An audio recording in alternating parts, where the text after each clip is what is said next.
ನಮಸ್ಕಾರ. ಕರ್ನಾಟಕ ಈ ದಿನಕ್ಕೆ ಸ್ವಾಗತ. ನಾನು ತೇಜಸ್ವಿನಿ. ಈಗ ಹೆಡ್ಲೈನ್ಸ್. ಸಂವಿಧಾನವೇ ನನ್ನ ಧರ್ಮ, ಮತದಾರರೇ ನನ್ನ ಅಭಿಮಾನಿ ದೇವರು. ಸಿಎಂ ವಿದಾಯ ಭಾಷಣದಲ್ಲಿ ಸಿದ್ದರಾಮಯ್ಯ ಭಾವುಕ. ನಾಡಿನಾದ್ಯಂತ ಸಡಗರ ಸಂಭ್ರಮದಿಂದ ನಡೆದ ಬಕ್ರೀದ್. ತ್ಯಾಗ ಮತ್ತು ಬಲಿದಾನದ ಸಂಕೇತದ ಆಚರಣೆ. ಶ್ರದ್ಧಾ ಭಕ್ತಿಯಿಂದ ಸಾಮೂಹಿಕ ಪ್ರಾರ್ಥನೆ ಸಲ್ಲಿಕೆ.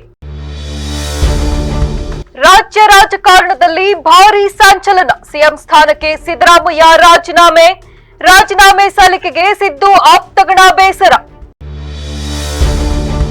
ಮೂಢನಂಬಿಕೆಯ ಮೆಟ್ಟಿ ನಿಂತ ವೀರ, ಅನ್ನಭಾಗ್ಯದ ರೂವಾರಿ. ಸಿದ್ದರಾಮನ ಹುಂಡಿಯ ಹಳ್ಳಿ ಹೈದನ ಮುಖ್ಯಮಂತ್ರಿ ಸ್ಥಾನಕ್ಕೆ ವಿದಾಯ.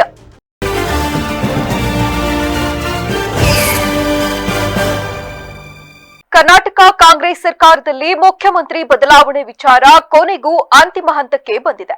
ಅಧಿಕೃತ ನಿವಾಸ ಕಾವೇರಿಯಲ್ಲಿ ಸಚಿವರಿಗೆ ಉಪಹಾರ ಕೂಟ ನೀಡಿದ ಬಳಿಕ ಮುಖ್ಯಮಂತ್ರಿ ಸಿದ್ದರಾಮಯ್ಯ ಇಂದು ಮಧ್ಯಾಹ್ನ ರಾಜೀನಾಮೆ ನೀಡುವುದಾಗಿ ಘೋಷಿಸಿದ್ರು.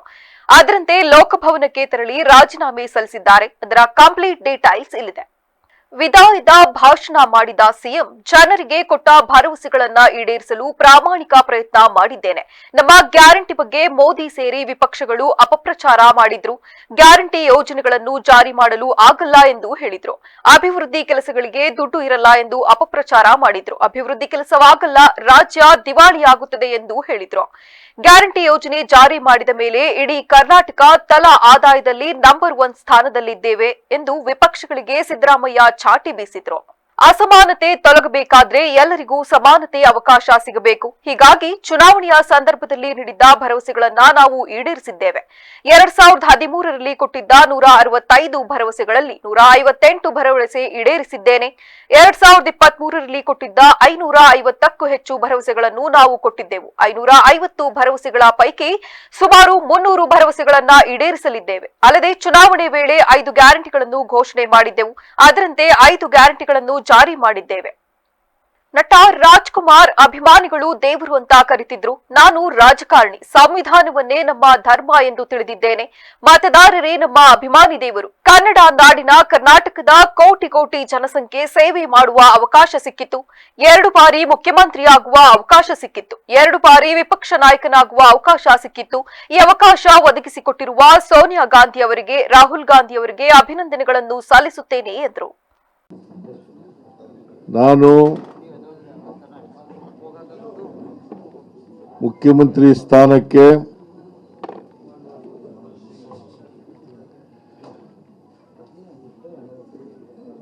ರಾಜ್ಯಪಾಲರ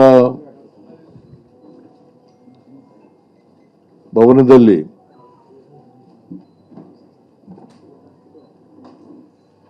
ರಾಜೀನಾಮೆಯನ್ನು ಸಲ್ಲಿಸಿದ್ದೇನೆ.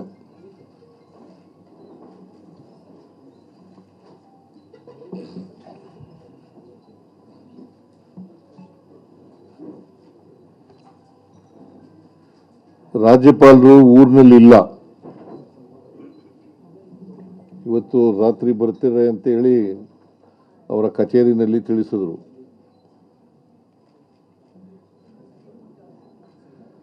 ಆದ್ದರಿಂದ ರಾಜೀನಾಮೆ ಪತ್ರವನ್ನು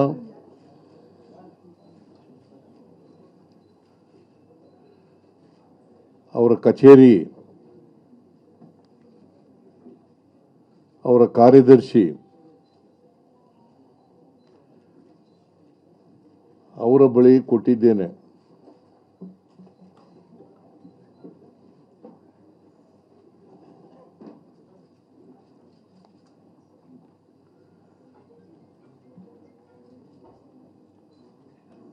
ನಾನು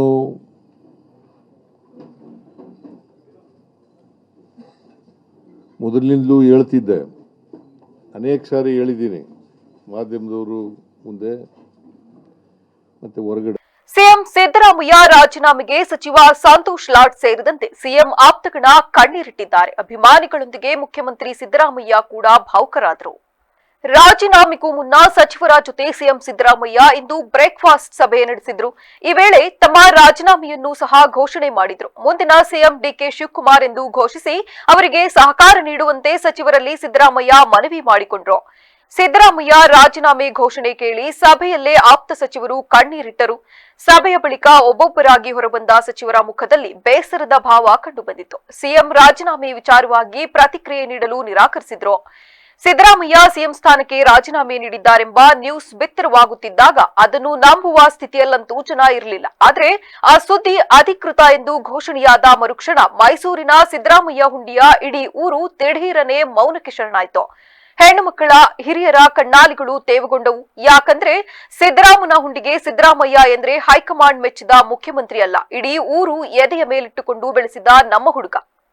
ಧರಿಸುವ ಬಿಳಿ ಪಂಚೆ ಶರ್ಟ್, ಹೆಗಲ ಮೇಲೊಂದು ಶಲ್ಯ, ನೇರ ಮಾತು ಮತ್ತು ಹಳ್ಳಿ ಸೊಗಡಿನ ನಡವಳಿಕೆ ಇವೇ ಸಿದ್ದರಾಮಯ್ಯನವರ ಶಕ್ತಿ. ಜಾನುವಾರು ಕಾಯುತ್ತಿದ್ದ ಹುಡುಗನೊಬ್ಬ ದೇಶದ ಅತಿದೊಡ್ಡ ರಾಜ್ಯವೊಂದರ ಹಣಕಾಸು ಸಚಿವರಾಗಿ ಮುಖ್ಯಮಂತ್ರಿಯಾಗಿ ಬೆಳೆದ ಹಾದಿ ಪ್ರತಿಯೊಬ್ಬರಿಗೂ ಸ್ಫೂರ್ತಿ. ರಾಜಕಾರಣದಲ್ಲಿ ಅನೇಕರು ಬರುತ್ತಾರೆ ಹೋಗ್ತಾರೆ, ಆದ್ರೆ ಕೆಲವರು ಮಾತ್ರ ಇತಿಹಾಸದ ಪುಟಗಳಲ್ಲಿ ಅಳಿಸಲಾಗದ ಮುದ್ರೆ ಒತ್ತುತ್ತಾರೆ. ಕರ್ನಾಟಕದ ರಾಜಕೀಯ ಇತಿಹಾಸವನ್ನು ಸಿದ್ದರಾಮಯ್ಯ ಅವರ ಹೆಸರಿಲ್ಲದೆ ಬರೆಯಲು ಸಾಧ್ಯವೇ ಇಲ್ಲ. ಹಳ್ಳಿಯ ಧೂಳಿನಿಂದ ಎದ್ದು ಬಂದು ವಿಧಾನಸೌಧದ ರಾಜಬೀದಿಯಲ್ಲಿ ಸಿಂಹಗರ್ಜನೆ ಮಾಡಿದ ಈ ಟಗರು ಇದು ಕೇವಲ ಒಬ್ಬ ನಾಯಕನಲ್ಲ, ಕೋಟ್ಯಾಂತರ ಶೋಷಿತರ ಪಾಲಿನ ಧ್ವನಿ. 1948ರ ಆಗಸ್ಟ್ 12 ಮೈಸೂರು ಜಿಲ್ಲೆಯ ವರುಣಾ ಹೋಬಳಿಯ ಸಿದ್ದರಾಮನಹುಂಡಿ ಎಂಬ ಪುಟ್ಟಹಳ್ಳಿ ಸಿದ್ದರಾಮೇಗೌಡ ಮತ್ತು ಬೋರಮ್ಮ ಎಂಬ ಕೃಷಿಕ ದಂಪತಿಗೆ ಜನಿಸಿದ ಮಗುವಿಗೆ ಅಂದು ಗೊತ್ತಿರಲಿಲ್ಲ ತಾನು ಮುಂದೆ ಈ ರಾಜ್ಯದ ಹಣೆಬರಹ ಬರೆಯುತ್ತೇನೆಂದು. ಅತ್ಯಂತ ಸಾಮಾನ್ಯ ಕುರುಬ ಕುಟುಂಬದ ಹಿನ್ನೆಲೆ. ಬಾಲ್ಯದಲ್ಲಿ ಸಿದ್ದರಾಮಯ್ಯ ಅವರಿಗೆ ಅಕ್ಷರಕ್ಕಿಂತ ಹಳ್ಳಿಯ ಮಣ್ಣು ಮತ್ತು ಪ್ರಾಣಿಗಳ ಒಡನಾಟವೇ ಹೆಚ್ಚಾಗಿತ್ತು. 10 ವರ್ಷ ತುಂಬುವವರೆಗೂ ಅವರು ಶಾಲೆಯ ಮುಖವನ್ನೇ ನೋಡಿರಲಿಲ್ಲ. ಹಳ್ಳಿಯಲ್ಲಿ ದನಕರುಗಳನ್ನು ಕಾಯುತ್ತಾ ಗ್ರಾಮೀಣ ಕಲೆಯಾದ ವೀರ ಕುಣಿತದಲ್ಲಿ ಮೈಮರೆಯುತ್ತಿದ್ರು. ಆದ್ರೆ ಆ ಬಾಲಕನ ಕಣ್ಣಲ್ಲಿದ್ದ ಚುರುಕುತನವನ್ನು ಗುರುತಿಸಿದ ಹಿರಿಯರು ಅವರಿಗೆ ನೇರವಾಗಿ 5ನೇ ತರಗತಿಗೆ ಪ್ರವೇಶ ಕೊಡಿಸಿದ್ರು. ಸಿದ್ದರಾಮಯ್ಯನವರಲ್ಲಿದ್ದ ಭಾಷಣ ಕಲೆ ಮತ್ತು ನ್ಯಾಯಾಂಗದ ಜ್ಞಾನವನ್ನು ಗುರುತಿಸಿದ ರೈತ ನಾಯಕ ಪ್ರೊಫೆಸರ್ ನಂಜುಂಡ ಇವರನ್ನು ರಾಜಕೀಯಕ್ಕೆ ಕರೆತಂದ್ರು. 1978ರಲ್ಲಿ ಮೈಸೂರು ತಾಲೂಕು ಬೋರ್ಡ್ ಸದಸ್ಯರಾದ ಸಿದ್ದರಾಮಯ್ಯ 1983ರ ಚಾಮುಂಡೇಶ್ವರಿ ಕ್ಷೇತ್ರದಿಂದ ಮೊದಲ ಬಾರಿಗೆ ವಿಧಾನಸಭೆ ಪ್ರವೇಶಿಸಿದ್ರು. ಸತತ 13 ಬಾರಿ ಹಣಕಾಸು ಬಜೆಟ್ ಮಂಡಿಸುವ ಮೂಲಕ ಆರ್ಥಿಕ ತಜ್ಞ ಎನಿಸಿಕೊಂಡರು. 2013ರಲ್ಲಿ ಮೊದಲ ಬಾರಿಗೆ ಸಿಎಂ ಆದಾಗ ಸಿದ್ದರಾಮಯ್ಯ ಅಧಿಕಾರ ವಹಿಸಿಕೊಂಡ ಮೊದಲ ಕ್ಷಣದಲ್ಲೇ ಮಾಡಿದ ಘೋಷಣೆ ಅನ್ನಭಾಗ್ಯ. ಬಡವನ ಹೊಟ್ಟೆ ಹಸಿದಿರಬಾರದು ಎಂಬ ಅವರ ಈ ಕಾಳಜಿ ಕೋಟ್ಯಾಂತರ ಕುಟುಂಬಗಳ ಪಾಲಿಗೆ ಆಸರೆಯಾಯಿತು. ಕ್ಷೀರಭಾಗ್ಯ, ಇಂದಿರಾ ಕ್ಯಾಂಟೀನ್ ಅಂತಹ ಯೋಜನೆಗಳು ಅವರ ಜನಪರ ನಿಲುವಿಗೆ ಸಾಕ್ಷಿಯಾದವು. ಅವರು ಎಂದೂ ಅಧಿಕಾರಕ್ಕಾಗಿ ಸಂಧಾನ ಮಾಡಿಕೊಂಡವರಲ್ಲ. ಜಾನುವಾರು ಕಾಯುತ್ತಿದ್ದ ಹುಡುಗನೊಬ್ಬ ದೇಶದ ಅತಿದೊಡ್ಡ ರಾಜ್ಯವೊಂದರ ಹಣಕಾಸು ಸಚಿವರಾಗಿ ಮುಖ್ಯಮಂತ್ರಿಯಾಗಿ ಬೆಳೆದ ಹಾದಿ ಪ್ರತಿಯೊಬ್ಬರಿಗೂ ಸ್ಫೂರ್ತಿ. ಅಧಿಕಾರವಿರಲಿ ಬಿಡಲಿ, ಅವರು ಕನ್ನಡಿಗರ ಪಾಲಿನ ಸಿದ್ದರಾಮಣ್ಣ. ಅವರ ಹೋರಾಟದ ಹಾದಿ ಮತ್ತು ಜನಪರ ಬದ್ಧತೆ ಕರ್ನಾಟಕದ ಇತಿಹಾಸದಲ್ಲಿ ಸುವರ್ಣಾಕ್ಷರಗಳಲ್ಲಿ ಉಳಿಯಲಿದೆ. ಅವರು ಎಲ್ಲ ರೀತಿಯಲ್ಲೂ ಕೂಡ ಬೆಂಬಲವನ್ನ, ಸಹಕಾರವನ್ನ, ಪ್ರೀತಿಯನ್ನ ನನ್ನ ಮೇಲೆ ವ್ಯಕ್ತ ಮಾಡಿದ್ದಾರೆ. ಅದಕ್ಕಾಗಿ ನಾನು ಯಾವಾಗಲೂ ಕೂಡ ಚಿರಋಣಿಯಾಗಿರ್ತೇನೆ ಅಂತಕ್ಕಂಥ ಮಾತುಗಳನ್ನ ಈ ಸಂದರ್ಭದಲ್ಲಿ ತಿಳಿಸಲಿಕ್ಕೆ ಬಯಸ್ತಾ ಇದ್ದೇನೆ.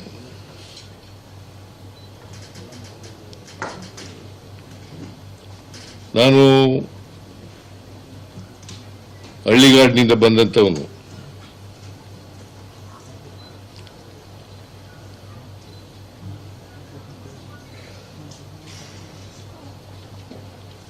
ನಾನು ಮುಂದೊಂದು ದಿನ ಶಾಸಕನಾಗ್ತೇನೆ, ಮಂತ್ರಿ ಆಗ್ತೇನೆ, ಮುಖ್ಯಮಂತ್ರಿ ಆಗ್ತೇನೆ, ವಿರೋಧ ಪಕ್ಷದ ನಾಯಕನಾಗ್ತೇನೆ ಅಂತಕ್ಕಂಥ ಕನಸು ಕಂಡಿರಲಿಲ್ಲ.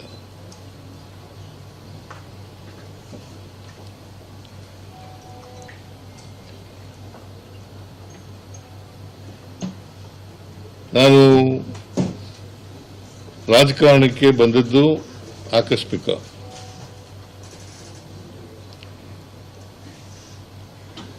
ಯಾಕಂದ್ರೆ ನಮ್ಮ ಕುಟುಂಬದವರು ಯಾರು ಕೂಡ ರಾಜಕಾರಣದಲ್ಲಿ ಇರಲಿಲ್ಲ.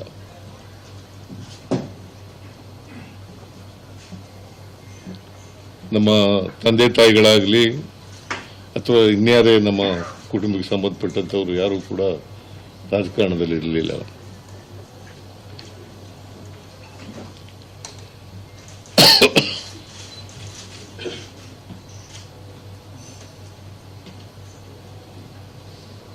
ನಾನು ಮೊದಲಿನಿಂದಲೂ ಕೂಡ ರಾಜಕಾರಣಕ್ಕೆ ಬಂದಂದಿನಿಂದ ಬಕ್ರೀದ್ ಹಬ್ಬವು ಶಾಂತಿ, ಬಲಿದಾನ, ತ್ಯಾಗ ಹಾಗೂ ಸಹೋದರತ್ವದ ದಿವ್ಯ ಸಂಕೇತವಾಗಿದೆ ಎಂದು ಈದ್ಗಾ ಕಮಿಟಿಯ ಅಧ್ಯಕ್ಷ ಸಮೀರ್ ಖಾನ್ ತಿಳಿಸಿದ್ದಾರೆ.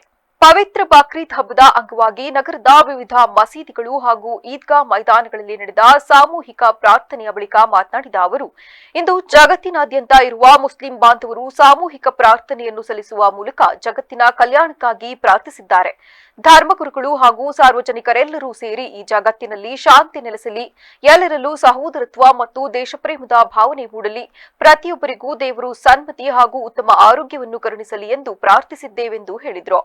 ಸಮಸ್ತ ನಾಗರಿಕ ಬಂಧುಗಳಿಗೆ ಬಕ್ರೀದ್ ಹಬ್ಬದ ಶುಭಾಶಯಗಳನ್ನು ಕೋರಿ ಹಬ್ಬದ ಹಿನ್ನೆಲೆ ಹಾಗೂ ಅದರ ಆಶಯಗಳ ಕುರಿತು ತಿಳಿಸಿದ್ದಾರೆ. ಬಲಿದಾನದ ಸಂಕೇತ, ತ್ಯಾಗ ಇದೆ ಮತ್ತು ಸಹೋದರತ್ವ ಇದೆ. ಇದೆಲ್ಲ ಕೂಡಿದಂತಹದ್ದು ಬಕ್ರೀದ್ ಹಬ್ಬ.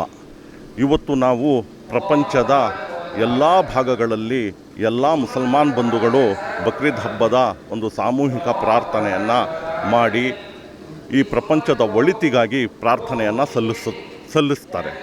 ಹಾಗೆಯೇ ಪ್ರವಾದಿಯಾದಂತಹ ಇಬ್ರಾಹಿಮರು ಸುಮಾರು 3,500-4 ಸಾವಿರ ವರ್ಷಗಳ ಹಿಂದೆ ಈ ಪ್ರಪಂಚದ ಒಳಿತಿಗಾಗಿ ಸ್ವಂತ ಮಗನನ್ನು ಬಲಿ ಕೊಡುವಂತಹ ಒಂದು ಪರೀಕ್ಷೆಗೆ ಒಳಪಡಿಸುತ್ತಾನೆ ಅಲ್ಲಾಹ್. ಅವನ ಆಜ್ಞೆಯಂತೆ ಸ್ವಂತ ಮಗನನ್ನು ಬಲಿ ಕೊಡುವಂತಹ ಸಂದರ್ಭ ಒದಗಿ ಬರುತ್ತೆ. ಆ ಪರೀಕ್ಷೆಯಲ್ಲಿ ಪ್ರವಾದಿ ಇಬ್ರಾಹಿಮರು ಉತ್ತೀರ್ಣರಾಗ್ತಾರೆ.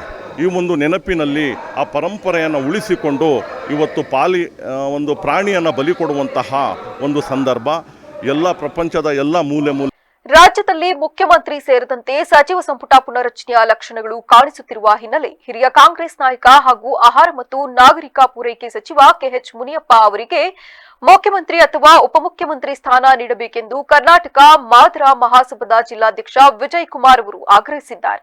ನಗರದಲ್ಲಿ ನಡೆದ ಸುದ್ದಿಗೋಷ್ಠಿಯಲ್ಲಿ ಮಾತನಾಡಿದ ಅವರು, ಕಾಂಗ್ರೆಸ್ ಪಕ್ಷದ ಕಟ್ಟಾಳುವಾಗಿರುವ ಕೆಎಚ್ ಮುನಿಯಪ್ಪ ಅವರು 7 ಬಾರಿ ಕೋಲಾರ ಲೋಕಸಭಾ ಕ್ಷೇತ್ರದಿಂದ ಸಂಸದರಾಗಿ ಆಯ್ಕೆಯಾಗಿದ್ದು ದೀರ್ಘ ರಾಜಕೀಯ ಅನುಭವ ಹೊಂದಿದ್ದಾರೆ. ಸಾಮಾಜಿಕ ನ್ಯಾಯದ ಪರವಾಗಿ ಸದಾ ಧ್ವನಿಯಾಗಿರುವ ಅವರಿಗೆ ಮುಖ್ಯಮಂತ್ರಿ ಸ್ಥಾನ ನೀಡುವ ಅರ್ಹತೆ ಇದೆ ಎಂದು ಹೇಳಿದರು. ಒಂದು ವೇಳೆ ಮುಖ್ಯಮಂತ್ರಿ ಸ್ಥಾನಕ್ಕೆ ಬೇರೆ ಯಾರನ್ನಾದರೂ ಆಯ್ಕೆ ಮಾಡಿದರೆ ಮಾದಿಗ ಸಮುದಾಯದ ಪ್ರತಿನಿಧಿಯಾಗಿ ಕೆಎಚ್ ಮುನಿಯಪ್ಪ ಅವರನ್ನು ಉಪಮುಖ್ಯಮಂತ್ರಿಯನ್ನಾಗಿ ನೇಮಿಸಿ ಇಂಧನ, ಲೋಕೋಪಯೋಗಿ, ಕಂದಾಯ ಅಥವಾ ಸಮಾಜ ಕಲ್ಯಾಣ ಇಲಾಖೆಗಳಂತಹ ಪ್ರಬಲ ಖಾತೆಗಳಲ್ಲಿ ಒಂದನ್ನು ನೀಡಬೇಕೆಂದು ಒತ್ತಾಯಿಸಿದರು. ಪುನರಚನೆ ಆಗ್ತಕ್ಕಂಥ ಎಲ್ಲ ಲಕ್ಷಣಗಳು ಗೋಚರಿಸತಕ್ಕಂಥ ಹಿನ್ನೆಲೆಯಲ್ಲಿ ಪ್ರಸ್ತುತ ಮುಂಬರುವ ಸಚಿವ ಸಂಪುಟದ ಪುನರಚನೆ ವೇಳೆ ಕರ್ನಾಟಕ ಸರ್ಕಾರದ ಆಹಾರ ಮತ್ತು ನಾಗರಿಕ ಪೂರೈಕೆ ಸಚಿವರಾದಂಥ ಕೆಎಚ್ ಮುನಿಯಪ್ಪನವರನ್ನು ಉಪಮುಖ್ಯಮಂತ್ರಿಯನ್ನಾಗಿ ಮಾಡಿ ಅಂತ ಸರ್ಕಾರವನ್ನು ಆಗ್ರಹ ಮಾಡಲಿಕ್ಕೆ, ಪಕ್ಷವನ್ನು ಆಗ್ರಹ ಮಾಡಲಿಕ್ಕೆ ಈ ಪತ್ರಿಕಾಗೋಷ್ಠಿಯನ್ನು ನಡೆಸ್ತಾ ಇದ್ದೇವೆ. ಕಾರಣ ಏನು ಅಂತಂದರೆ, ಕಳೆದ 7 ಬಾರಿ ಲೋಕಸಭಾ ಸದಸ್ಯರಾಗಿ ಕೇಂದ್ರವನ್ನು ಪ್ರತಿನಿಧಿಸಿ, ಕೇಂದ್ರದಲ್ಲಿ 2 ಅವಧಿಯಲ್ಲಿ 10 ವರ್ಷಗಳ ಕಾಲ ಕೇಂದ್ರ ಸಚಿವರಾಗಿ AICCನಲ್ಲಿ ಕೆಲಸ ಮಾಡಿ, ಕರ್ನಾಟಕ ರಾಜ್ಯದಲ್ಲಿ ಕೂಡ ರಾಜ್ಯ ಸಚಿವರಾಗಿ ಆಹಾರ ಮತ್ತು ನಾಗರಿಕ ಪೂರೈಕೆ ಸಚಿವರಾಗಿ ಕೆಲಸ ಮಾಡ್ತಾಯಿದ್ದಾರೆ. ನಮ್ಮ ಸಮಾಜದ ನೋವಿನ ಸಂಗತಿ ಏನು ಅಂತಂದರೆ, ಒಂದು ಪ್ರಬಲವಾದ ಖಾತೆಗಳನ್ನು ಕೂಡ ಕೊಡಲಿಲ್ಲ ಸರ್ಕಾರ. ಸಾಮಾಜಿಕ ನ್ಯಾಯವನ್ನು ದೊರಕಿಸ್ಕೊಡ್ತಕ್ಕಂಥ, ಸಮಾಜಕ್ಕೆ ಕೆಲಸ ಮಾಡ್ತಕ್ಕಂಥ ಖಾತೆಗಳನ್ನು ಕೂಡ ಕೊಡಲಿಲ್ಲ. ಈ ಸಂದರ್ಭದಲ್ಲಿ 7 ಬಾರಿ ಲೋಕಸಭಾ ಸದಸ್ಯರು, ಹಿರಿಯ ಮುತ್ಸದ್ದಿಗಳು, ಕೇಂದ್ರದ ಒಡನೆ ತುಂಬ ಅಪಾರವಾದ ನಂಟನ್ನು ಇಟ್ಕೊಂಡಿರ್ತಕ್ಕಂಥವ್ರು, ಜೊತೆಗೆ ರಾಜ್ಯದ ಮೂಲೆ ಮೂಲೆಯಲ್ಲೂ ಕೂಡ ಪರಿಶಿಷ್ಟ ಜಾತಿಯಲ್ಲಿ ಅತಿ ಹೆಚ್ಚು ಜನಸಂಖ್ಯೆಯನ್ನು ಮತ್ತು ಒಬ್ಬ ಅಭ್ಯರ್ಥಿ ಸೋಲು ಗೆಲುವನ್ನು ನಿರ್ಧಾರ ಮಾಡ್ತಕ್ಕಂಥ ಜನಸಂಖ್ಯೆಯನ್ನು ಹೊಂದಿರತಕ್ಕಂಥ ಮಾದಿಗ ಸಮಾಜದ ಕೆಎಚ್ ಮುನಿಯಪ್ಪನವ್ರಿಗೆ ಒಂದು ವೇಳೆ ಏನಾದರೂ ನೀವು ನಿಜವಾಗಲೂ ಕೂಡ ದಲಿತರನ್ನೇನಾದರೂ ಮುಖ್ಯಮಂತ್ರಿ ಮಾಡ್ತಕ್ಕಂಥ ಸಂದರ್ಭ ಏನಾದರೂ ಒದಗಿ ಬಂದರೆ ಕೆಎಚ್ ಮುನಿಯಪ್ಪನವರನ್ನೇ ನೀವು ಮುಖ್ಯಮಂತ್ರಿಯನ್ನಾಗಿ ಮಾಡಬೇಕಂತ ನಾವು AICCನಲ್ಲಿ ಮತ್ತು KPCCನಲ್ಲಿ ಆಗ್ರಹ ಮಾಡ್ತೀವಿ. ಒಂದು ವೇಳೆ ದಲಿತೇತರರನ್ನ ಸುದ್ದಿಗೋಷ್ಠಿಯಲ್ಲಿ ಕರ್ನಾಟಕ ಮಾದಾರ ಮಹಾಸಭಾ ಜಿಲ್ಲಾ ಸಮಿತಿ ಸದಸ್ಯರಾದ ವೀರಭದ್ರಪ್ಪ, ಜಿಲ್ಲಾ ಸಮಿತಿ ಸದಸ್ಯೆ ವಸಂತಮ್ಮ ಹಾಗೂ ಅಡಗೂರು ರಂಗಪ್ಪ ಸೇರಿದಂತೆ ಇತರರು ಉಪಸ್ಥಿತರಿದ್ದರು. ಆಧುನಿಕ ಜೀವನ ಶೈಲಿಯಲ್ಲಿ ಯುವ ಪೀಳಿಗೆಗೆ ಅಡುಗೆ ಮಾಡುವುದು ಕೊನೆಯ ಆದ್ಯತೆ ಮತ್ತು ಆನ್ಲೈನ್ ಆಹಾರ ಸಂಸ್ಕೃತಿಯಿಂದಾಗಿ ಮನೆಯೂಟದ ಪ್ರಾಮುಖ್ಯತೆ ಹಾಗೂ ಆರೋಗ್ಯದ ಕಡೆಗಿನ ಗಮನ ಕಡಿಮೆಯಾಗುತ್ತಿದೆ ಎಂದು ಹಿರಿಯ ಪೋಷಕ ನಟಿ ಸುಧಾ ಬೆಳವಾಡಿ ತಿಳಿಸಿದ್ದಾರೆ. ಹಾಸನದಲ್ಲಿ ಹಮ್ಮಿಕೊಳ್ಳಲಾಗಿದ್ದ ವಿಶೇಷ ಸಾಂಸ್ಕೃತಿಕ ಕಾರ್ಯಕ್ರಮದಲ್ಲಿ ಭಾಗವಹಿಸಿ ಸಾಂಪ್ರದಾಯಿಕ ಆಹಾರದ ಮಸಾಲ ಪದಾರ್ಥಗಳ ತಯಾರಿಕಾ ಘಟಕವಾದ ಅಕ್ಷಮಾಲಾ ಧಮಾಕಾ ಮಸಾಲಾ ಅನ್ನು ಉದ್ಘಾಟಿಸಿ ಮಾತನಾಡಿದ ಅವರು, ಇಂದಿನ ದಿನಗಳಲ್ಲಿ ಮನೆಗಳಲ್ಲಿ ಝೊಮ್ಯಾಟೊ ಮತ್ತು ಸ್ವಿಗ್ಗಿಯ ಕವರ್ಗಳು, ಡಬ್ಬಗಳು ರಾಶಿ ರಾಶಿಯಾಗಿ ಬಿದ್ದಿರುತ್ತವೆ. ತಾಯಂದಿರು ಕಷ್ಟಪಟ್ಟು ಬೆಳಗ್ಗೆ ಎದ್ದು ಅಡುಗೆ ಮಾಡಿದರೆ ಇಂದಿನ ಮಕ್ಕಳು ಅದನ್ನು ತಿನ್ನದೆ ಮೊಬೈಲ್ ಮೂಲಕ ಹೊರಗಿನ ಆಹಾರ ಆರ್ಡರ್ ಮಾಡುತ್ತಾರೆ. ಈ ಆನ್ಲೈನ್ ಸಂಸ್ಕೃತಿಗೆ ನಾವು ರೆಡ್ ಸಿಗ್ನಲ್ ಹಾಕಬೇಕಿದೆ. ಈ ನಿಟ್ಟಿನಲ್ಲಿ ಇಬ್ಬರು ಹೆಣ್ಣು ಮಕ್ಕಳು ಜವಾಬ್ದಾರಿಯಿಂದ ಆರಂಭಿಸಿರುವ ಪರಿಶುದ್ಧ ಹಾಗೂ ಸಾಂಪ್ರದಾಯಿಕ ರುಚಿಯ ಅಕ್ಷಮಾಲಾ ಧಮಾಕಾ ಮಸಾಲಾ ಮತ್ತು ರೆಡಿ ಟು ಈಟ್ ಉತ್ಪನ್ನಗಳಿಗೆ ನಮ್ಮ ಗ್ರೀನ್ ಸಿಗ್ನಲ್ ಸದಾ ಇರಲಿದ್ದು ಸಾರ್ವಜನಿಕರು ಇದರ ಸದುಪಯೋಗಪಡಿಸಿಕೊಳ್ಳಬೇಕೆಂದು ತಿಳಿಸಿದರು.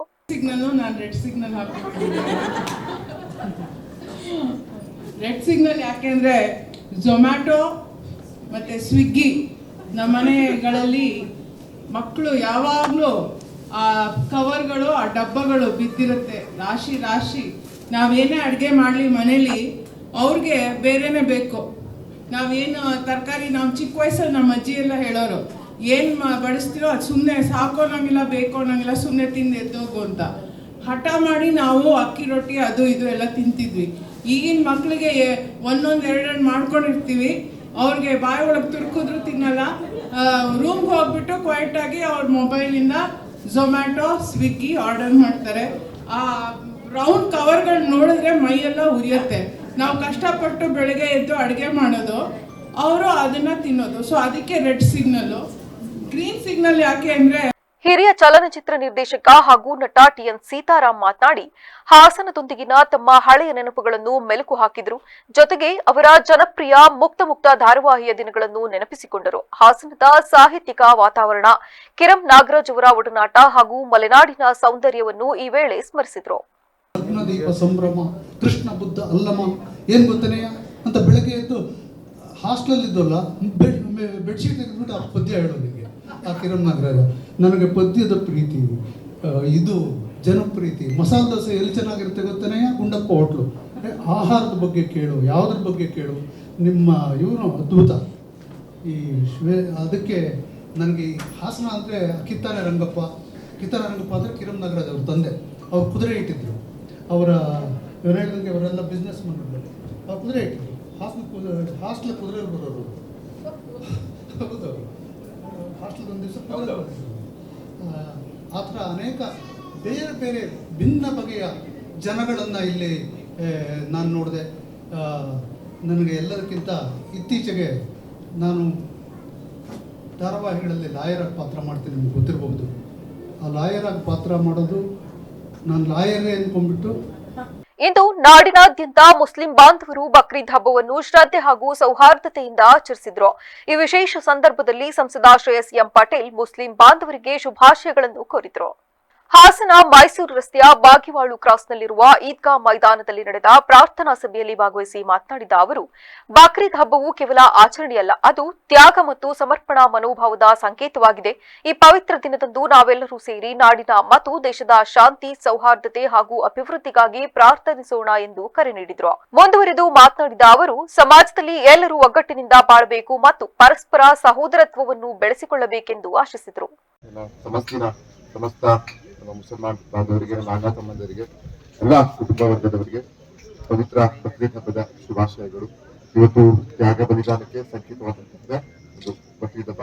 ನಾವೆಲ್ಲ ಪ್ರಾರ್ಥನೆಯನ್ನ ಮಾಡೋಣ, ತಂದೆ ಅಲ್ಲ ಎಲ್ಲರಿಗೂ ಒಳಿತನ್ನ ಮಾಡಲಿ, ಈ ದೇಶಕ್ಕೆ, ನಾಡಿಗೆ ನಾವೆಲ್ಲ ಒಳಿತನ್ನ ಸಾರುವಂತಹ ಪ್ರಾರ್ಥನೆಯನ್ನ ಮಾಡೋಣ ಅಂತ ಹೇಳ್ತಾ, ಸಮಸ್ತರಿಗೂ ನಾವೆಲ್ಲ ಸೇರಿ ಒಂದು ನಾಡಿನ ಶಾಂತಿಯುತೆಗೆ ಪ್ರಾರ್ಥನೆಯನ್ನ ಮಾಡೋಣ ಅಂತ ಹೇಳ್ತಾ, ಎಲ್ಲರಿಗೂ ಪೂಜ್ಯ ಗುರುಗಳ ಆಶೀರ್ವಾದದೊಂದಿಗೆ ಎಲ್ಲ ನಮ್ಮ ಬರುವಂತ ಹಿರಿಯರಿಗೆ, ಅಣ್ಣ ತಮ್ಮಂದಿರಿಗೆ, ನೆಚ್ಚಿನ ಪುಟಾಣಿ ಮಕ್ಕಳಿಗೆ ಎಲ್ರಿಗೂ ಈದ್ ಮುಬಾರಕ್. ನನ್ನ ಹಾಸನಕ್ಕೆ ನಾನು ಈದ್ಗಾ ಮೈದಾನಕ್ಕೆ ಹೋಗ್ಬೇಕಾಗಿದ್ದರಿಂದ ತುರ್ತಾಗಿ ಹೋಗ್ಬೇಕಾಗಿದ್ದ ನನಗೆ ಅನುವು ಮಾಡಿಕೊಡಿ ಹೇಳ್ತಾ ಮತ್ತೊಮ್ಮೆ ಎಲ್ರಿಗೂ ಈದ್ ಮುಬಾರಕ್. ಕಾರ್ಯಕ್ರಮದಲ್ಲಿ ಧಾರ್ಮಿಕ ಮುಖಂಡರು, ಪ್ರಮುಖರು ಹಾಗೂ ಅಪಾರ ಸಂಖ್ಯೆಯ ಸಾರ್ವಜನಿಕರು ಭಾಗವಹಿಸಿದ್ರು. ಸ್ಥಳದಲ್ಲಿ ಯಾವುದೇ ಅಹಿತಕರ ಘಟನೆ ನಡೆಯದಂತೆ ಸೂಕ್ತ ಪೊಲೀಸ್ ಬಂದೋಬಸ್ತ್ ಕಲ್ಪಿಸಲಾಗಿತ್ತು.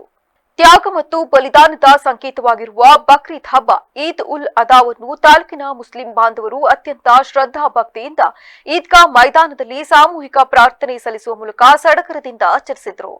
ಈ ಸಂದರ್ಭದಲ್ಲಿ ಆಲೂರು ಪಟ್ಟಣದ ಜಾಮಿಯಾ ಮಸೀದಿ ಧರ್ಮಗುರುಗಳಾದ ಮೌಲಾನಾ ರಿಯಾಜ್ ಮಾತಾಡಿ ಬಕ್ರೀದ್ ಹಬ್ಬಕ್ಕೆ ಮತ್ತು ಆಚರಣೆಗೆ ಐತಿಹಾಸಿಕ ಹಿನ್ನೆಲೆ ಇದ್ದು ಇಸ್ಲಾಮಿಕ್ ನಂಬಿಕೆಯ ಪ್ರಕಾರ ಪ್ರವಾದಿ ಇಬ್ರಾಹಿಂ ಅವರ ಭಕ್ತಿ ಮತ್ತು ನಂಬಿಕೆಯನ್ನು ಪರೀಕ್ಷಿಸಲು ಅಲ್ಲಾಹನು ಅವರ ಪ್ರೀತಿಯ ಮಗ ಇಸ್ಮಾಯಿಲ್ನನ್ನು ಬಲಿ ನೀಡುವಂತೆ ಸ್ವಪ್ನದಲ್ಲಿ ಆಜ್ಞಾಪಿಸುತ್ತಾನೆ. ದೇವರ ಮೇಲಿನ ಅಪಾರ ಭಕ್ತಿಯಿಂದ ಇಬ್ರಾಹಿಂ ತನ್ನ ಮಗನನ್ನೇ ಬಲಿಕೊಡಲು ಸಿದ್ಧರಾಗುತ್ತಾರೆ.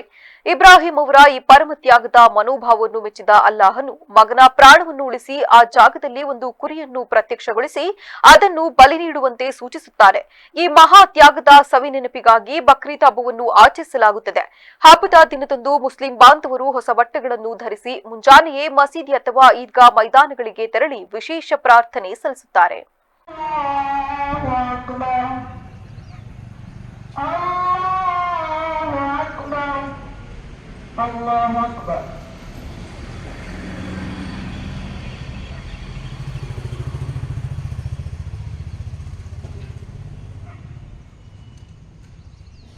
Allahu liman hamidah. Allahu akbar.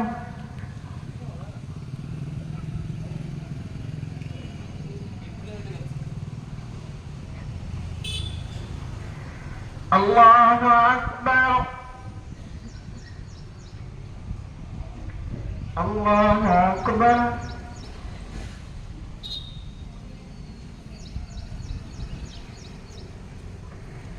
Allahu akbar. ಈ ಸಂದರ್ಭದಲ್ಲಿ ಜಾಮಿಯಾ ಮಸೀದಿ ಅಧ್ಯಕ್ಷ ಇರ್ಫಾನ್ ಅಲಾ ಶರೀಫ್, ಕಾರ್ಯದರ್ಶಿ ಫರೀದ್ ಅಹಮದ್, ತಾಲೂಕಿನ ಮುಸಲ್ಮಾನ ಮುಖಂಡರುಗಳಾದ ಜಿಲ್ಲಾ ಬೋರ್ಡ್ ಮಾಜಿ ಅಧ್ಯಕ್ಷ ಕಬೀರ್ ಅಹಮದ್, ತಾಲೂಕು ಕಾರ್ಯನಿರತ ಪತ್ರಕರ್ತರ ಸಂಘದ ಅಧ್ಯಕ್ಷ ಆದಿಲ್ ಪಾಷಾ, ಪಟ್ಟಣ ಪಂಚಾಯಿತಿ ಮಾಜಿ ಉಪಾಧ್ಯಕ್ಷ ತೌಫಿಕ್ ಅಹಮದ್, ಸರ್ವರ್ ಪಾಷಾ ಬಾಂಧವರು ಉಪಸ್ಥಿತರಿದ್ದರು. ಚನ್ನರಾಯಪಟ್ಟಣದ ಬಾಗೂರು ರಸ್ತೆಯಲ್ಲಿರುವ ಚೌಕಾ ಮಸೀದಿ ವತಿಯಿಂದ ಮುಸ್ಲಿಂ ಬಾಂಧವರಿಂದ ಸಾಮೂಹಿಕ ಬಕ್ರೀದ್ ಹಬ್ಬದ ಪ್ರಯುಕ್ತ ಸಾಮೂಹಿಕ ಪ್ರಾರ್ಥನೆಯನ್ನು ಸಲ್ಲಿಸಲಾಯಿತು. ಈ ಸಂದರ್ಭದಲ್ಲಿ ಮಾಜಿ ವಿಧಾನ ಪರಿಷತ್ ಸದಸ್ಯ ಎಂ.ಎ. ಗೋಪಾಲಸ್ವಾಮಿ ಭಾಗವಹಿಸಿ ಮುಸ್ಲಿಂ ಬಾಂಧವರಿಗೆ ಬಕ್ರೀದ್ ಹಬ್ಬದ ಪ್ರಯುಕ್ತ ಶುಭ ಕೋರಿದರು. ರಾಜ್ಯದಲ್ಲಿ ಉತ್ತಮವಾಗಿ ಮಳೆ ಬೆಳೆಯಾಗಲಿ ಹಾಗೂ ನಾಡಿನಲ್ಲಿ ಶಾಂತಿಯುತ ಮತ್ತು ಸೌಹಾರ್ದಯುತ ಬಾಳ್ವೆಯನ್ನು ಎಲ್ಲರೂ ಕೂಡ ಬಾಳಲಿ ಎಂದು ಶುಭ ಹಾರೈಸಿದರು. ಕಾರ್ಯಕ್ರಮದಲ್ಲಿ ಚೌಕ್ ಮಸೀದಿ ಆಡಳಿತಾಧಿಕಾರಿಗಳಾದ ಟಿ ಮುನ್ವರ್ ಪಾಷಾ, ಮಾಜಿ ಪುರಸಭಾ ಸದಸ್ಯರಾದ ಅನ್ಸರ್ ಪಾಷಾ, ಅಹಿಂದ ಸಂಘಟನೆಯ ಜಿಲ್ಲಾ ಉಪಾಧ್ಯಕ್ಷರಾದ ಜಬೀವುಲ್ಲಾ ಬೇಗಂ ತನ್ಜೀಮ್, ಮೆಹಬೂಬ್ ಪಾಷಾ, ಕೆಡಿಪಿ ಸದಸ್ಯರಾದ ಕಬಾಳು ಮಹೇಶ್ ಮತ್ತು ಇತರರು ಹಾಜರಿದ್ದರು.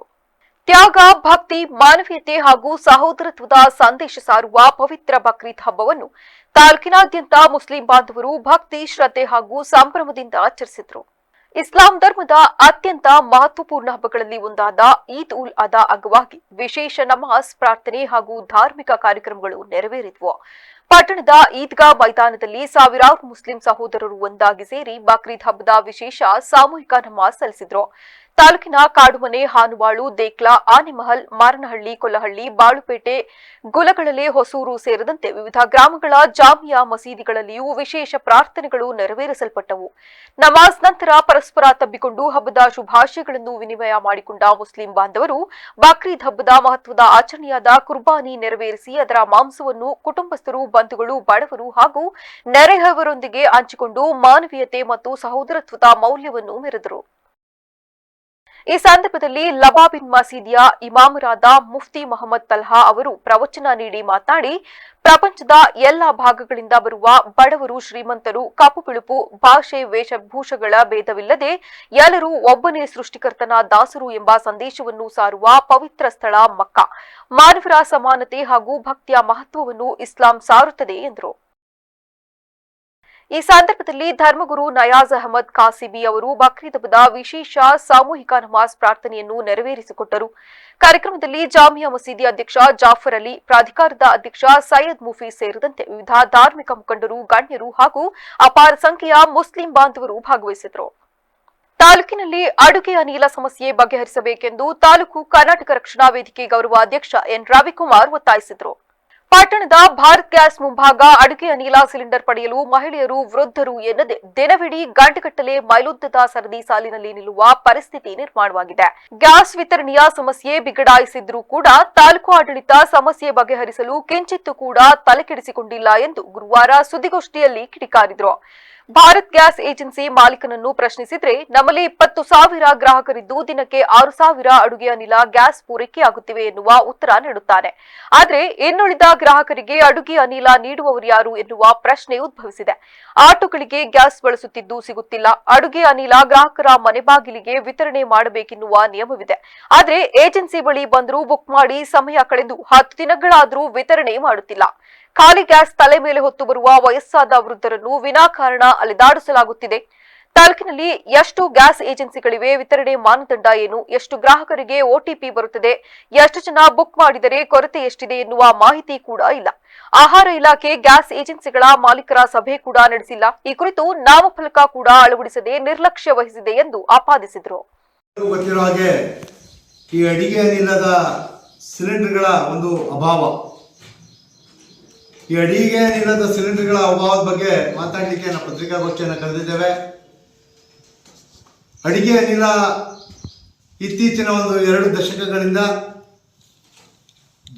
ಸಾಮಾನ್ಯ ಜನರ ಬದುಕಿನಲ್ಲಿ ಮತ್ತು ಎಲ್ಲ ಜನರ ಬದುಕಿನಲ್ಲಿ ಬಹಳ ಅಮೂಲ್ಯವಾದ ವಸ್ತುವಾಗಿ ಪರಿಣಮಿಸಿದೆ.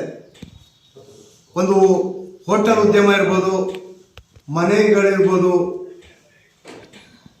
ಕಾರ್ಯಕ್ರಮಗಳು ಮಾಡೋದಿರ್ಬೋದು, ಎಲ್ಲಿ ಆಹಾರವನ್ನು ತಯಾರು ಮಾಡ್ತೀವೋ ಅಲ್ಲಿಗೆ ಅಡಿಗೆ ನೀರಿನ ಅವಶ್ಯಕತೆ ಇದೆ. ಅದಲ್ಲದೆ ನಮ್ಮ ಆಟೋ ಓಡಿಸ್ತಕ್ಕಂಥವ್ರಿಗೂ ಸಹ ಅನಿಲದ ಅವಶ್ಯಕತೆ ಇದೆ. ಇತ್ತೀಚಿನ ದಿನಗಳಲ್ಲಿ ಈ ಒಂದು ಜಾಗತಿಕ ಯುದ್ಧದ ಪರಿಣಾಮವಾಗಿ ಅಡಿಗೆ ಅನಿಲದ ಅಭಾವ ಇಡೀ ದೇಶಾದ್ಯಂತ ಉಂಟಾಗಿದೆ. ಸಹಜ, ಅದು ನಮಗೆ ನಿಮಗೆಲ್ಲರೂ ಗೊತ್ತಿರ್ತಕ್ಕಂಥ ಒಂದು ವಿಚಾರ.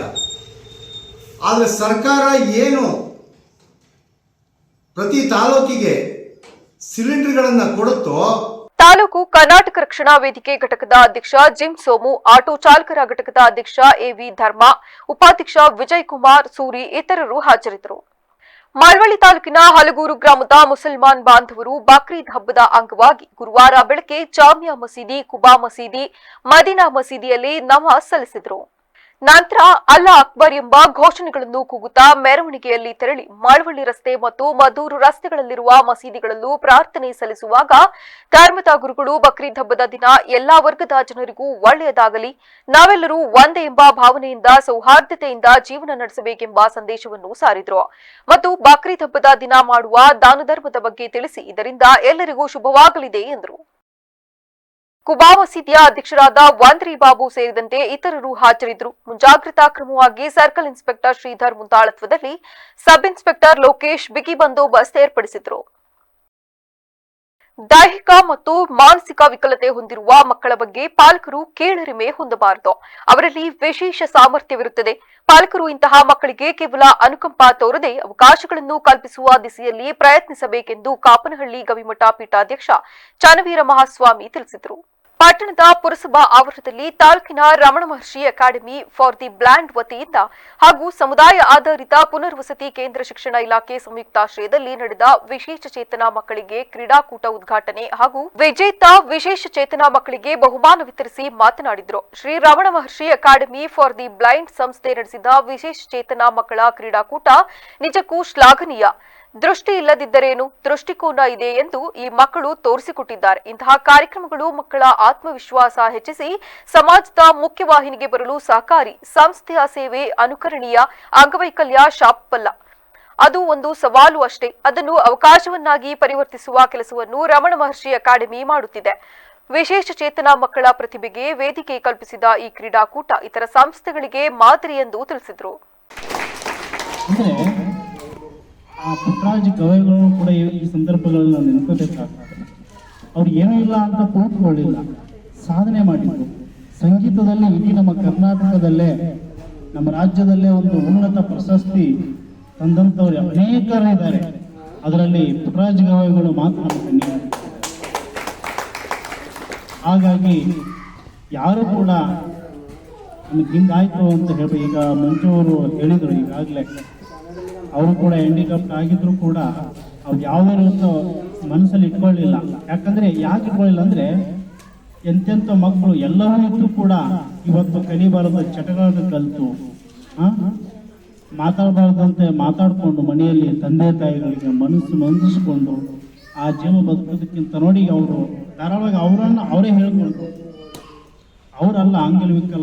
Ramana Maharshi Academy for the Blind KR Pete taluk ಸಂಯೋಜಕ ಹೊನ್ನೇನಹಳ್ಳಿ ಪ್ರತಾಪ್ ಮಾತನಾಡಿ, ರಮಣ ಮಹರ್ಷಿಗಳ ಸ್ಫೂರ್ತಿಯಿಂದ 1969ರಲ್ಲಿ ಆರಂಭವಾದ Shri Ramana Maharshi Academy for the Blind ಸಂಸ್ಥೆ ಕಳೆದ 56 ವರ್ಷಗಳಿಂದ ದೃಷ್ಟಿಹೀನರು ಹಾಗೂ ವಿಶೇಷ ಚೇತನರ ಬಾಳಿಗೆ ಬೆಳಕಾಗಿದೆ.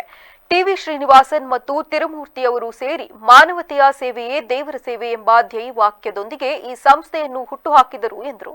9ರಲ್ಲಿ ಇವತ್ತೆಲ್ಲರೂ ವಿಶೇಷ ಚೇತನ ಮಕ್ಕಳುಗಳು ಇವತ್ತು ಇಷ್ಟೊಂದು ಸಮಾಜಮುಖವಾಗಿ ಹೊಂದಿದ್ದೀರಾ ಅಂತಂದರೆ ಅದು ಇಲ್ಲಿರೋಂತಹ ನಮ್ಗಳಲ್ಲ, ಇದಕ್ಕೆಲ್ಲ ಮೇನ್ ಇರೋಂಥದ್ದು ನಮ್ಮ ಟಿವಿ ಶ್ರೀನಿವಾಸ ಸರ್. ಅವರು ಬೆಂಗಳೂರಿನಲ್ಲಿ 1969 ಇಸ್ವಿನಲ್ಲಿ ಒಂದು ಮಗುವಿಂದ ಇವತ್ತು ಸಾವಿರಾರು ವಿದ್ಯಾರ್ಥಿಗಳಿಗೆ ಅತಿ ಹೆಚ್ಚು ಅವರು ಸಮಾಜಮುಖವಾಗಿ ಮುಂದೆ ಬರಬೇಕು ಅಂತ ಅಂದ್ಬಿಟ್ಟು ಅವರು ಇಲ್ಲಿ ಗಂಟಲು ಕೂಡ ಇವತ್ತು 86 ವಯಸ್ಸಾಗೈತೆ. 86 ವಯಸ್ಸಾದರೂ ಕೂಡ ವಿಶೇಷ ಚೇತನರಿಗೆ ವಿಶೇಷವಾದಂತಹ ರೀತಿಯಲ್ಲಿ ದೈವ ಸ್ವರೂಪವಾಗಿ ಬಂದು ಇವತ್ತು ಅವರ ಏಳಿಗೆಗೆ ಶ್ರಮಿಸ್ತಾ ಬಂದಿದ್ದಾರೆ.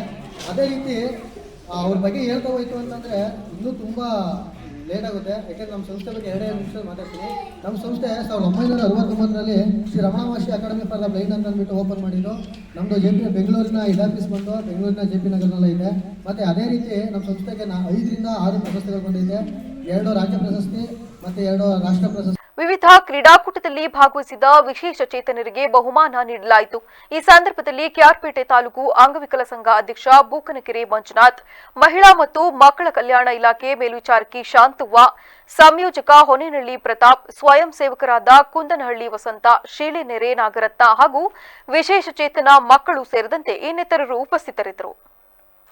ಕೊಪ್ಪಳ ಜಿಲ್ಲೆಯ ಯಲಬುರ್ಗಾ ತಾಲೂಕಿನ ಹಿರೇವಾಂಕಲಕುಂಟ ಯಾಪಲದಿನ್ನಿ ಮಾರ್ಗವಾಗಿ ತೆರಳುವ ರಸ್ತೆಯ ಬದಿಗಳಲ್ಲಿ ಜಾಲಿ ಗಿಡಗಳು ಬೆಳೆದಿರುವ ಹಿನ್ನೆಲೆಯಲ್ಲಿ ವಾಹನ ಸವಾರರ ಪಾಲಿಗೆ ಕಂಟಕವಾಗಿ ಪರಿಣಮಿಸಿದೆ.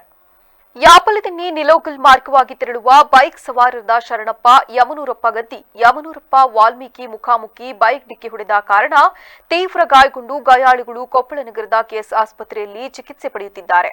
ಆದ್ದರಿಂದ ಮುಂದಿನ ದಿನಗಳಲ್ಲಿ ಬೈಕ್ ಅಪಘಾತಗಳು ಮರಳಿ ಸಂಭವಿಸದಂತೆ ಅಧಿಕಾರಿಗಳು ಕ್ರಮ ಕೈಗೊಳ್ಳಬೇಕು. ಹಿರೇವಾಂಕಲಕುಂಟ ರಾಷ್ಟ್ರೀಯ ಹೆದ್ದಾರಿಯಿಂದ ಯಾಪಲದಿನ್ನಿಯವರೆಗೆ ಹಾಗೂ ನೆಲೋಗಲ್ ಗ್ರಾಮದಿಂದ ಯಾಪಲದಿನ್ನಿ ಗ್ರಾಮದವರೆಗೆ ರಸ್ತೆಯ ಎಡ ಮತ್ತು ಬಲಭಾಗದಲ್ಲಿ ಬೆಳೆದು ನಿಂತಿರುವ ಜಾಲಿ ಗಿಡಗಂಟೆಗಳನ್ನು ತೆರವುಗೊಳಿಸಲು ಅಧಿಕಾರಿಗಳು ಮುಂದಾಗಬೇಕು. ಯಲಬುರ್ಗಾ ಕ್ಷೇತ್ರದ ಶಾಸಕ ಬಸವರಾಜ ರಾಯರೆಡ್ಡಿ ಅವರಿಗೆ ಚುನಾವಣೆ ಬಂದಾಗ ಮಾತ್ರ ಯಾಪಲದಿನ್ನಿ ಗ್ರಾಮ ನೆನಪಾಗುತ್ತದೆ. ಯಾಪಲದಿನ್ನಿ ಗ್ರಾಮದ ರಸ್ತೆಗಳ ಅಭಿವೃದ್ಧಿಪಡಿಸಲು ರಾಯರೆಡ್ಡಿ ಅವರಿಗೆ ನೆನಪಾಗುವುದಿಲ್ಲವೇ ಎಂದು ಗ್ರಾಮಸ್ಥರು ಆಕ್ರೋಶ ವ್ಯಕ್ತಪಡಿಸಿದರು. ಯಲಬುರ್ಗಾ ತಾಲೂಕಿನ ಹಿರೇವಾಂಕಲಕುಂಟ ಗ್ರಾಮ ಪಂಚಾಯಿತಿ ವ್ಯಾಪ್ತಿಯಲ್ಲಿ ಬರುವಂಥ ಯಾಪಲದಿನ್ನಿ ಗ್ರಾಮದ ಕರ್ನಾಟಕ ರಕ್ಷಣಾ ವೇದಿಕೆಯ ಮತ್ತು ರೈತ ಸಂಘದ ಮುಖಂಡರು ಮತ್ತು ನಮ್ಮ ಯಾಪಲದಿನ್ನಿ ಗ್ರಾಮದ ರೈತ ಬಾಂಧವರು ಒಂದು ಆಗ್ರಹ ಏನೆಂದರೆ, ಈ ಭಾಗದ ರಸ್ತೆಗಳು ದೇಹದ ಮುಳ್ಳುಗಂಟೆಗಳಿಂದ ಗಿಡಗಂಟೆಗಳು ರಸ್ತೆಗೆ ಬಂದು ವಾಹನ ಸವಾರರಿಗೆ ಮತ್ತು ರೈತ ಬಾಂಧವರಿಗೆ ಭಾಳ ಅನಾನುಕೂಲತೆ ಆಗಿದೆ. ಆದ ಕಾರಣ ನಮ್ಮ ತಾಲೂಕಿನ ಶಾಸಕರು ಇತ್ತ ಕಡೆ ಗಮನ ಹರಿಸಿ ಸಂಬಂಧಪಟ್ಟ ಇಲಾಖೆಯವರಿಗೆ ಆದಷ್ಟು ಬೇಗನೆ ಇದನ್ನು ಅವರಿಗೆ ತಿಳಿಸಿ ಈ ಒಂದು ಕಾರ್ಯವನ್ನು ಆದಷ್ಟು ತ್ವರಿತಗತಿಯಲ್ಲಿ ಮಾಡಬೇಕಂತೇಳಿ ವಿನಂತಿಸಿಕೊಳ್ಳುತ್ತೇವೆ. ಇದರ ಮೂಲಕ ಈ ಮೊನ್ನೆ ಈಗ 2 ದಿನದ ಹಿಂದೆ ಒಂದು ಬೈಕ್ ಆಕ್ಸಿಡೆಂಟ್ ಆಗಿದೆ. ಅದರಲ್ಲಿ ಜೀವನ ಮರಣದ ಮಧ್ಯೆ ಹೋರಾಡ್ತಾ ಇದ್ದಾನೆ ಒಬ್ಬ ವ್ಯಕ್ತಿ.